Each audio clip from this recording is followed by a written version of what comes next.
Hallelujah. Praise the Lord. Hallelujah. देवाक आर्गां, देवाक दिनवास, देवाक स्तुती, देवाक महिमा. तो सोबीत रित्यान म्हजे भितर आसा, तो सोबीत रित्यान आमचे भितर आसा, तो सोबीत रित्यान आमचे भितर काम करता, कित्याक तेचें जिवीत आमचे भितर आसा. आमेन. Hallelujah. Praise the Lord. Thank you, Jesus. Praise you, Jesus. Love you, Jesus. Thank you, Abba Father. Praise you, Abba Father. Love you, Abba Father. Thank you, Holy Spirit. Praise you, Holy Spirit. Love you, Holy Spirit. या वेळार आमचे दोन्ही हात वयर उबारून आमी अन्य भाशेन देवाक दिन वाचुया. ओब्रहांत लाबा सिखांत रलांदे लेहेरा बाशिंत रलांदे ओब्रहांत लोबो शिखारा बाराबांतो रोहोरो को राबा जिका राबा लिब्रमांतो रोबो सिंत रलांदे. ओ thank you Lord Jesus. Thank you या जिवितापासत, कित्याक तुवें आमचें जिवीत बदललाय, कित्याक आमी जेजू क्रिस्ता भितर एक नवी रचना आसा मोगाच्यानो. जेजू क्रिस्तान आमचें जिवीत बदलला. जेजू क्रिस्तान आमची दुखां पुसल्यात. जेजू क्रिस्तान आमचो खरो मोग केला. देखून ताणें आमचे पासत आपलो प्राण दिला. जेजू क्रिस्तान मोगाच्या भाव भयणांनो, आमी तो मोग हेवशीन तेवशीन सोदता, आमच्या कुटुंबान सोदता, आमच्या शेजाऱ्याक सोदता, आमच्या फ्रेंडा भितर सोदता, पूण खरो आनी प्रामाणीक मोग आमकां आमच्या देवा भितर मेवता, जेजू क्रिस्ता भितर.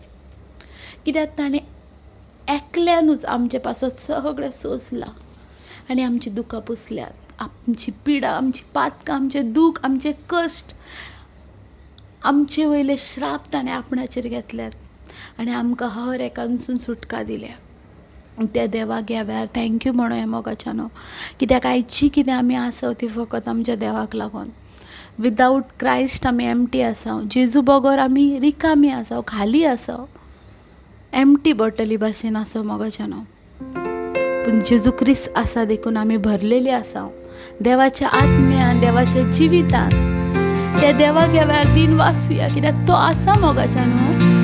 घडी आयज आमची लागशिल्ली आमच्या लागिनान आसात, पूण कोण तरी एक आसा जो आमच्या सांगात सदां सदां घाला. संवसार संपो पर्यंत हांव तुमच्या सांगात आसा. तो देव, तो केन्नाच आमकां सांडिना मोगाच्या.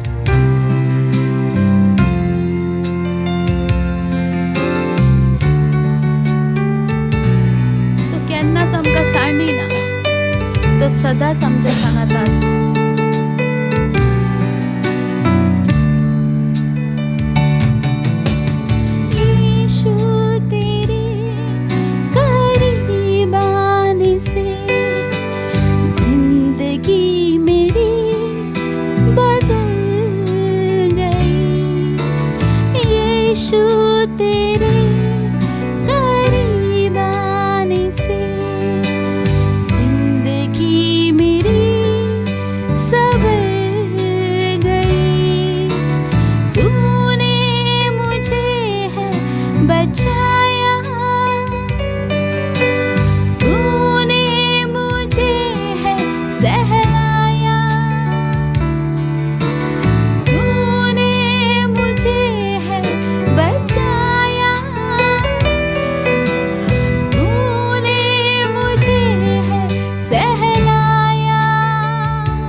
हालेलुया.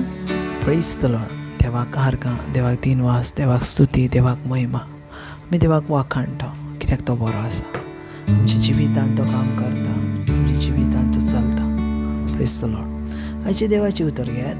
लूक चॅप्टर 1 वर्स 38. लुकाचो पयलो 20 आनी 38. तेन्ना मरियेन म्हटलें, ही आसा हांव देवाची चाकर, जावं मोची सोवे तुज्या उतरा प्रमाणे. आमेन. सो देवाची उतर हय आयज आमकां बरें कितें तें शिकयता. Praise the Lord. ज्या वेळार आमी मरियम आईचें जें जिवीत पळयता, तें जिवीत खेरीज भाशेन आमकां एक शिकोवणेचें जिवीत मेळटा. तितूनसून आमकां कितें तरी शिकोवंक मेळटा. पळय, ज्या वेळार मरियम आय आपल्या जिवितान भितर सरली आनी ती ज्या वेळार देवाचें उतर वाचताली, जशें जर्मिया प्रवादाचें उतर, एका आंकवार वस्तुरेक भुरगो प्रस्तूत जातलो. आनी तें उतर ज्या वेळार मरियम आय वाचताली, तेणी त्या उतरा भाशेन आपणी करुची खोशी दवरली. म्हटल्यार त्या उतरा भाशेन ती जावची आपुणूच तयारी केली. Praise the Lord. ज्या वेळार ती उतर तिचे भोवती रावलें, ज्या वेळार ती उतर जावची इच्छा दवरली, देव तिच्या सांगाताक आसलो. आमेन. Praise the Lord. पळयात, ज्या वेळार गाब्रिएल देवदूत तिचे लागीं येयलो, त्या वेळार ती कन्फ्यूज जाली, ती भियेली. Praise the Lord. पूण ज्या वेळार गाब्रिएल देवदूतान सगळें तिका सजमान सांगलें, त्या वेळार मरियम आईची उतरां जावन आसली. आनी ती उतरां जावन आसात, ही आसा हांव देवाची चाकर. Praise the Lord. सो सजमोन घेयात, मरियम आय ही देवाची चाकरण आसली. आमेन. मरियम आय ही देवाची चाकरण आसली. आनी चाकरण म्हटल्यार कितें? सेवक. जी देवाची सेवा करता ती सेवक. Praise the Lord. So Mariam आय म्हणटा, हय हांव देवाची सेविका. Praise the Lord. हांव देवाची सेविका. आतां ज्या वेळार आमी देवाक आमचो राजा करता, आमचो बादशाही करता, त्या वेळार आमी तेची सेवक जाता. आतां सेवकांचें काम ह्या भाशेन आसा, कितें देवाक मानवतले, कितें देवाक ना मानवचें. Praise the Lord. So Mariam आयन आपल्या जिवितान देवाक मानवणारें जिवीत जियेली. Praise the Lord. आतां इम्पॉर्टंट देवाचें उतर सेकंड भाग आमकां मेळटा तें अशा भाशेन, जावं म्हजी सोवे तुज्या उतरा प्रमाणे. Praise the Lord. सो हय मरियम आय देवाच्या उतरा प्रमाणे आपल्या जिवितान फुडें सरोंक सोदता. Praise the Lord.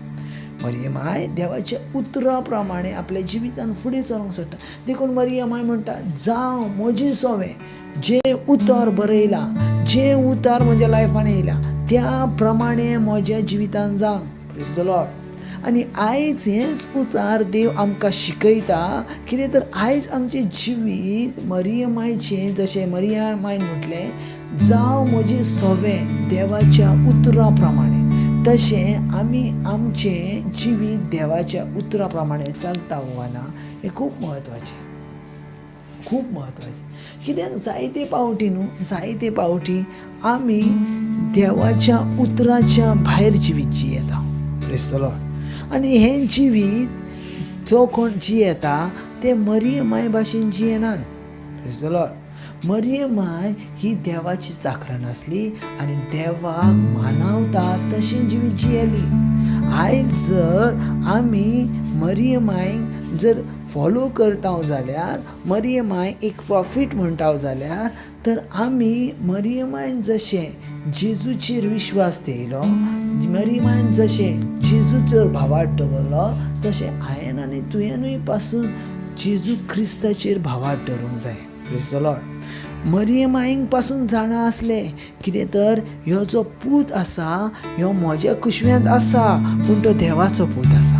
Praise the Lord. कित्याक तिका कशा भाशेन खबर आसली, कित्याक पवित्र पुस्तक म्हणटा लूक चॅप्टर 1 वर्स 35 कितें म्हणटा, तेका दादल्या लागीं कसलो संबंध नासलो. Praise the Lord. सो मरियमाक खबर आसले म्हाजे लागीं दादल्या लागीं कसलो संबंध ना, जाल्यार ह्यो भुरगो जल्मला तो पवित्र आत्मे वरवीं जल्मला. Praise the Lord.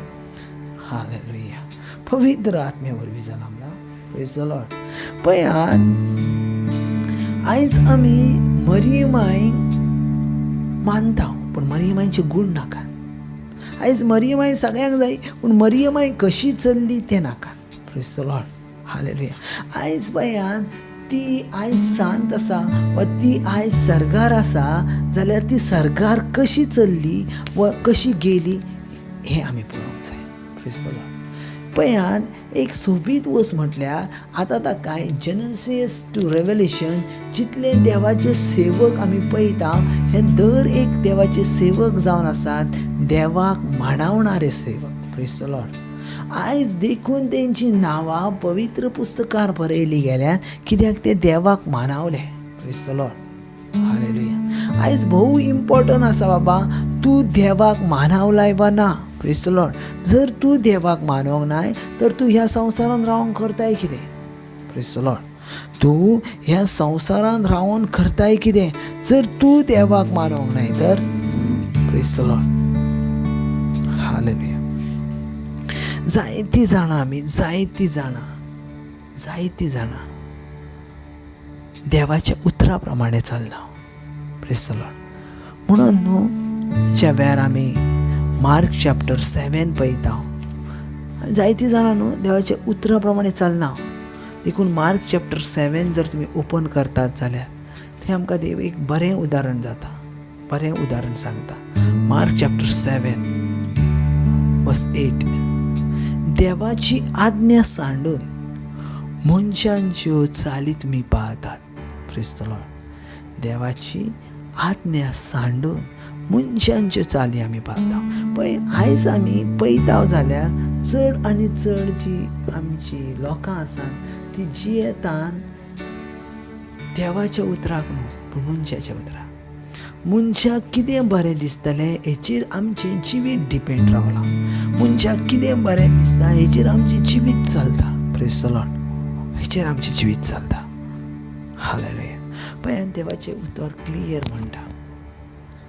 मरियमायन म्हटलें, ही आसा हांव देवाची चाकर, जावं म्हजी सोवें तुज्याच उतरा प्रमाणे. सो मरियमाय ही देवाच्या उतराच्या भायर नसली. तुमी देवाच्या उतराच्या भितर आसात वा भायर आसात. जर तुमी डेली जर बायबल वाचतात, डेली जर देवाचे उतर वाचतात तर तुमी देवाच्या भितर आसात. वा तुमी डेली बायबल ना वाचनात वा बायबल ओपन करून पळयलात तर तुमी भायर आसात. Praise the Lord. सो पळयात,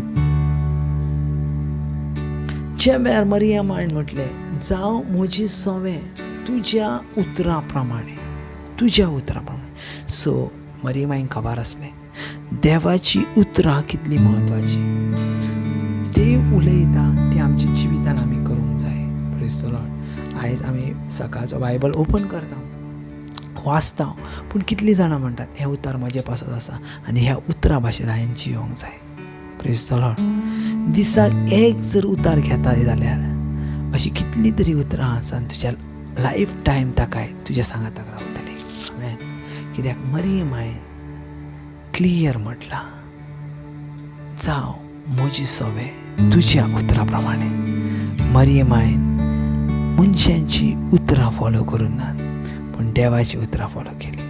आमी मनशांची उतरां फॉलो करूं नाका पूण देवाची उतरां फॉलो करया आनी सर्गीच्या राज्याच्या. आमेन.